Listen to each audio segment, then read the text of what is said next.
Praise the Lord. இன்றைய செய்திக்குள்ளாக நாம் கடந்து போகலாம். இன்று ஓய்வு நாளை நாம் எப்படி பார்க்கிறோம்? கடமைக்காக அல்லது பொழுதுபோக்கும் இடமாக அல்லது பாரம்பரியத்தை நிறைவேற்றுகிற ஸ்தலமாக பார்க்கிறோமா? உங்களோடு ஒரு முக்கிய சாட்சியை பகிர்ந்து கொள்ள நான் ஆசைப்படுகிறேன். எங்கள் சபையிலே நடந்த ஒரு உண்மை சம்பவம். ஒரு சகோதரர் விரக்தியின் காரணமாக தற்கொலைக்கு ஆயத்தமாக அந்த நாள் ஓய்வு நாளானபடியால் ஆலயத்திற்கு சென்று வந்து பார்த்து கொள்ளலாம் என்று கடந்து வந்தார். வந்தவருக்கு உள்ளே ஒரு அதிர்ச்சி காத்திருந்தது.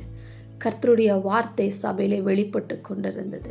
உனக்கு கெடுதி ஒன்றும் செய்து கொள்ளாதே என்று வார்த்தை வந்தபோது ஆச்சரியம் அடைந்தவராய் மனமுடைந்து அழுதார். ஆராதனை முடிந்த பிறகு போதகரின் கரத்தை பிடித்து வெகுநேரம் அழுது சொன்னார், நான் தான் அந்த நபர் என்று. உங்களை பலப்படுத்தும் இன்றைய மன்னா. சங்கீதம் 19:7 சொல்லுகிறது, கர்த்தருடைய வேதம் குறைவற்றதும் ஆத்துமாவை உயிர்ப்பிக்கிறதுமாய் இருக்கிறது. பிரியமானவர்களே, கடந்த வாரத்தில் நீங்கள் எப்படிப்பட்ட சூழ்நிலையில் இருந்தீர்கள்? மரண பயம், தற்கொலையின் எண்ணம், விபத்தில் உயிர் தப்பி மரண போராட்டங்கள், இப்படி எத்தனையோ சூழ்நிலையிலே கடந்து வந்திருக்கிறீர்கள். உங்கள் குடும்பத்திற்கு நீங்கள் ஒவ்வொருவரும் மிகவும் முக்கியமானவர்கள். உங்களை ஆத்துமாவை காத்துக்கொள்ள, உங்களை உயிர்ப்பிக்க ஒரே இடம் ஆலயம் மாத்திரமே.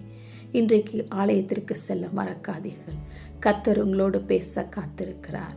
ஆமென்.